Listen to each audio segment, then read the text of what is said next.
नमस्कार। BSc part second basis का अध्ययन कर रहे हैं, जिसका वीडियो 2 आज आपके साथ शेयर किया जा रहा है। प्रीवियस वीडियो में हमने RNS theory of acid and basis के बारे में स्टडी की थी। आज के वीडियो में हम Bronsted and Lowry theory of acid base के बारे में अध्ययन करेंगे।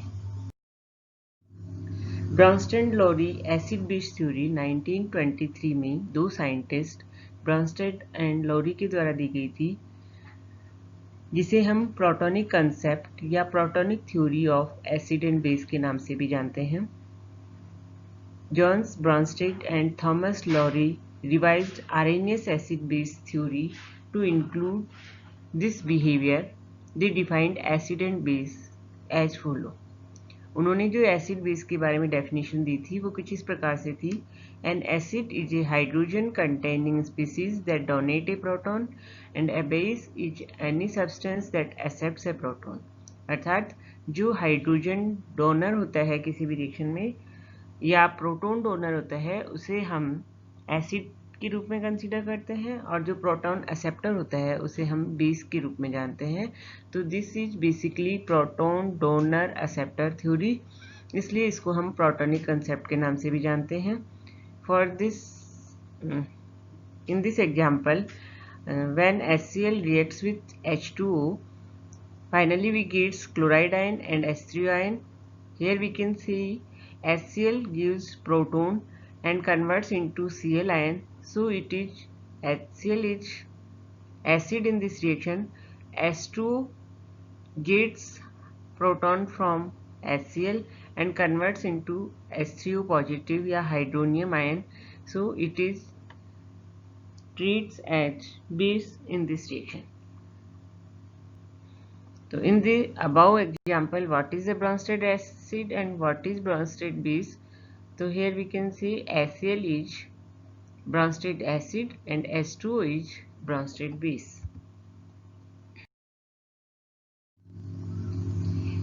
Acid base reaction involves proton transfer. तो बेसिकली हम ब्रॉन्स्टेड लॉरी थ्योरी में क्या देखते हैं कि यहाँ प्रोटॉन का ट्रांसफर हो रहा है। एक सब्सटेंस प्रोटॉन डोनेट कर रहा है, दूसरा सब्सटेंस प्रोटॉन एक्सेप्ट कर रहा है। The reaction need not occur in water. जो आरएनएस थ्योरी की बेसिक ड्रॉबैक या लिमिटेशन हम कह सकते हैं कि वहाँ पे केवल एक्वस सॉल्यूशन में ही एसिडिक बेसिक बिहेवियर को हम एक्सप्लेन कर पाते हैं। तो यहाँ पे हम कह सकते हैं कि इस रिएक्शन को वाटर की कोई आवश्यकता नहीं है, ये वाटर के एब्सेंट में भी हो सकती है। Proton leaves one compound and is transfer to another. इसमें बेसिकली क्या होता है, प्रोटॉन एक कंपाउंड को छोड़ करके दूसरे कंपाउंड पे ट्रांसफर हो जाते हैं। Here we can say in this example HCl का एक्वा सॉल्यूशन जब हम लेते हैं तो it converts into proton ion and chloride ion.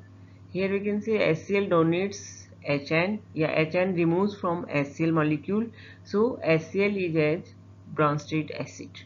In another example, when ammonia is treated with proton ion, it converts into ammonium ion.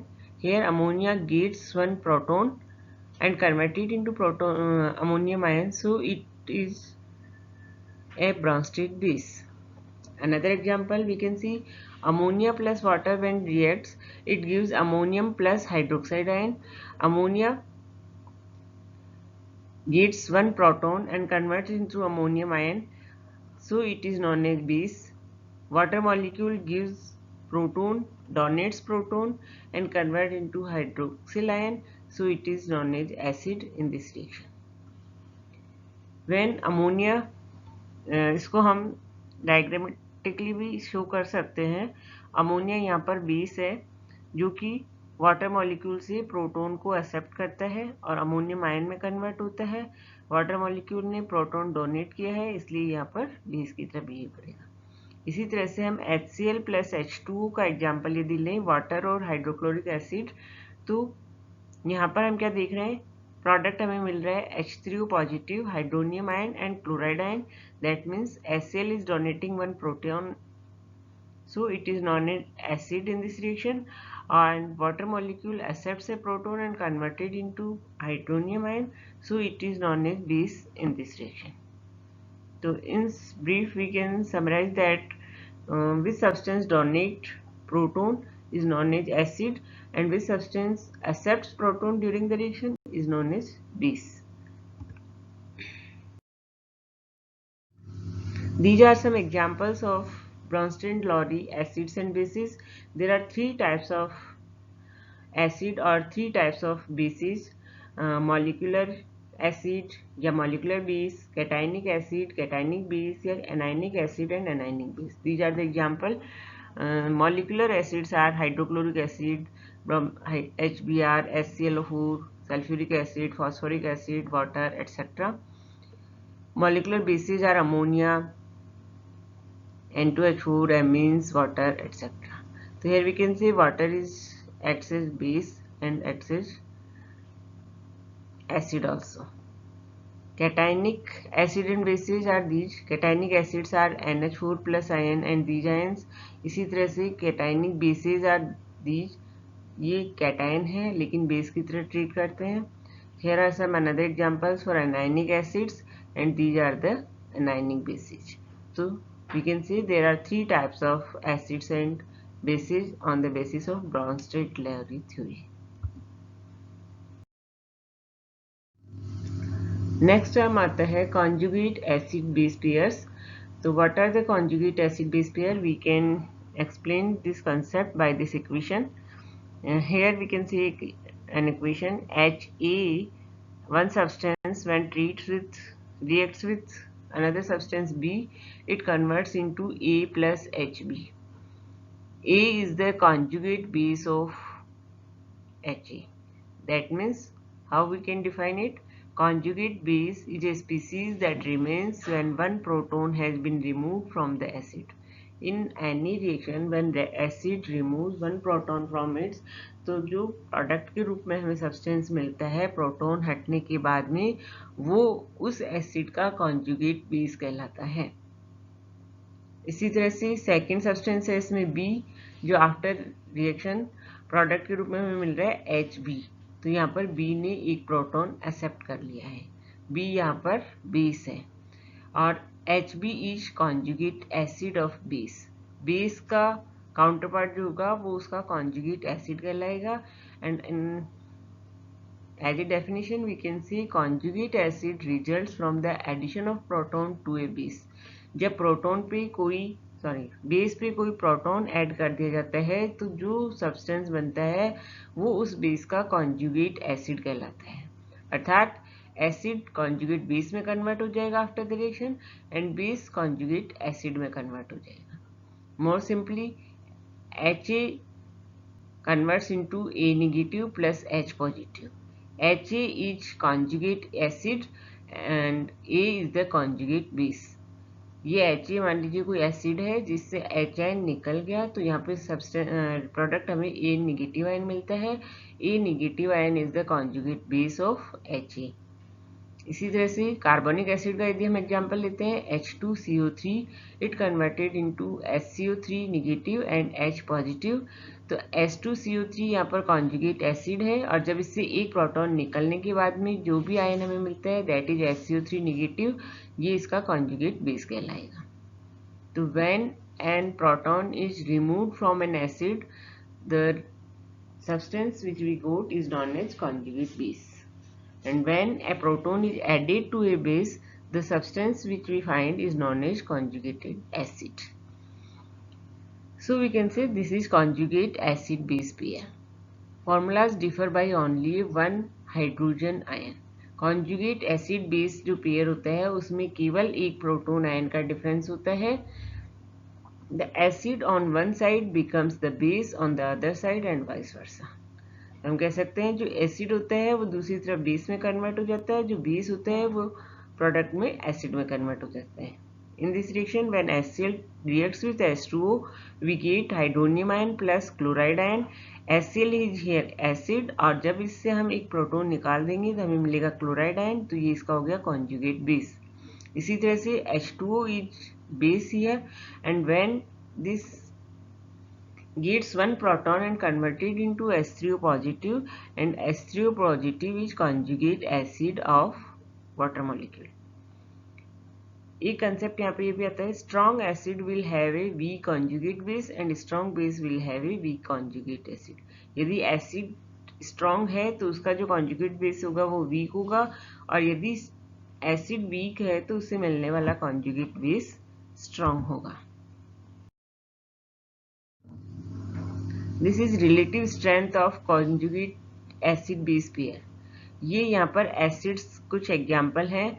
ये strong acid है मान लीजिए, तो स्ट्रॉन्ग एसिड से मिलने वाले जो बेस होंगे वो वीक बेस होंगे, और किसी भी एसिड का कॉन्जुगेट बेस हमें निकालना है, प्राप्त करना है, तो हम उसमें से एक प्रोटॉन को हटा देंगे। एक प्रोटॉन हटने से उस पर एक नेगेटिव चार्ज आ जाएगा, क्योंकि जब हम इक्वेशन को बैलेंस करेंगे तो प्रोटॉन आयन निकलेगा, रिमेनिंग आयन पे नेगेटिव आयन बचेगा। तो ये स्ट्रॉन्ग एसिड्स हैं सारे, और इनसे बनने वाले बेस कॉन्जुगेट बेस जो होंगे वो वीक होंगे। ये कुछ एग्जांपल्स जो वीक एसिड्स के हैं, और इनसे बनने वाले कॉन्जुगेट बेस जो होते हैं वो स्ट्रॉन्ग बेस कहलाते हैं। तो ये हमें ध्यान रखना है कि यदि स्ट्रॉन्ग एसिड होगा तो बनने वाला कॉन्जुगेट बेस वीक होगा, और वीक एसिड होगा तो बनने वाला कॉन्जुगेट बेस स्ट्रॉन्ग होगा। तो increasing basic strength in this order here. Term इसमें आती है amphoteric substance. What are amphoteric substance? So we can see a substance which acts both as an acid as well as a base in different reaction is called amphoteric. अर्थात कोई substance यदि एक reaction में acid की तरह behave कर रहा है, दूसरी reaction में base की तरह behave कर रहा है, तो इस type के substance को हम amphoteric उभयधर्मी पदार्थ कहते हैं। इनकी क्या विशेषता होती है? Must have an hydrogen in formula to donate, अर्थात उसमें डोनेट करने के लिए एक हाइड्रोजन होना चाहिए फॉर्मूले में, तभी वो एसिड की तरह बिहेव कर पाएगा। Must have a free electron pair to accept hydrogen proton ion, और उसमें फ्री इलेक्ट्रॉन पेयर भी होना चाहिए ताकि वो प्रोटॉन को एक्सेप्ट कर सके, तभी वो एम्फोटेरिक सब्सटेंस बना पाएगा। यदि हम कोई एसिड बेस रिएक्शन को कंसिडर करते हैं, दो रिएक्शंस हम यहाँ पे स्टडी करेंगे। फर्स्ट है when ammonia treated with water molecule we gets ammonium ion and hydroxide ion. Here we can say that ammonia gets one proton ion, that means ammonia is a base here, and water molecule is acid because it is giving proton ion. So water treats as acid in this reaction, okay, and OH is its conjugate base. In another reaction, when H2O treated with HCl molecule, here we can say in the result we gets proton hydronium ion and chloride ion. That means HCl is converted into Cl ion. That means HCl gives one proton ion. It treats as a acid here. So we can say water molecule is treated as base here. So in both the reaction we can see here water molecule treats as acid and here it treats as base. तो यदि water molecule अपने से strong acid के साथ reaction करता है तो वो बेस की तरह बिहेव करेगा, और अपने से वीक एसिड के साथ रिएक्शन करता है या बेस के साथ रिएक्शन करता है तो वो एसिड की तरह ट्रीट करेगा। तो दो अलग अलग रिएक्शन में वाटर दोनों तरह से बिहेव करता है, तो इसलिए वाटर को हम एम्फोटेरिक सब्सटेंस के रूप में जानते हैं। तो in second reaction water acts as base with H3O ion, its conjugated acid. Substance that can act as either acid or base are called amphoteric. एक एग्जाम्पल यदि हम और देखते हैं, bicarbonate is also an amphoteric solution. Bicarbonate when reacts with water molecule, so it donates proton and converted into carbonate ion. So here it is acting as an acid. जब bicarbonate की हम hydronium ion H3O positive के साथ reaction कराते हैं तो यहाँ पर ये प्रोटॉन एक्सेप्ट करके कार्बोनिक एसिड H2CO3 बनाएगा, और it is acting in base here. तो we can say bicarbonate ion is an amphoteric substance. The Bronsted and Lowry concept for acid and bases की हमने यहाँ पे स्टडी की, और उसी में दो नई terms conjugate acid base and amphoteric substance के बारे में भी हमने पढ़ा. इन दोनों के बारे में शॉर्ट नोट्स वन मार्क्स के क्वेश्चंस आपको एग्जाम में पूछे जा सकते हैं। तो here in this slide we can see advantage and limitations of Bronsted-Lowry concept. First of all, we discuss about the advantage of Bronsted-Lowry concept. So this concept can explain the acidic and basic nature of substance in aqueous as well as in other protonic solvent like liquid ammonia and liquid hydrofluoric acid. अर्थात ये concept जो है aqueous solution के अलावा protonic solvents liquid ammonia और liquid hydrofluoric acid के अंदर भी एसिड बेस की कंसेप्ट को समझा सकता है। जैसा कि हमने आरएनए स्टोरी में पढ़ा था, वहाँ पे केवल एक्वस सॉल्यूशन होने पर ही हम उसका एसिडिक बेसिक बिहेवियर देख पाते हैं, लेकिन यहाँ पे एक्वस मीडियम के अतिरिक्त प्रोटोनिक सॉल्वेंट की प्रेजेंस में भी वो अपने एसिडिक बेसिक नेचर को शो कर सकते हैं। This concept also explain acid base reaction taking place in gases phase. ये गैसेस फेज में भी एसिड बेस रिएक्शंस को एक्सप्लेन कर सकते हैं। Here are some limitations also. तो what is the limitation of this theory? We can say this concept cannot explain the acid base reaction taking place in non protonic solvent. यदि non protonic solvent होता है तो उसमें हम उसका acid base behavior को नहीं एक्सप्लेन कर पाते हैं। नॉन प्रोटोनिक सॉल्वेंट कौन से होते हैं? Liquid sulphur dioxide, liquid BF3, BRF3, aluminium trichloride, PuCl3 etcetera. यदि ये सॉल्वेंट के रूप में काम में लेंगे तो हम उसके एसिड बेस बिहेवियर को एक्सप्लेन नहीं कर पाते हैं। ये इसकी लिमिटेशंस होती हैं और इन लिमिटेशन को ओवरकम करने के लिए हम नेक्स्ट थ्योरी के बारे में स्टडी करेंगे, वो हम नेक्स्ट क्लास में देखते हैं। आज के लिए इतना ही।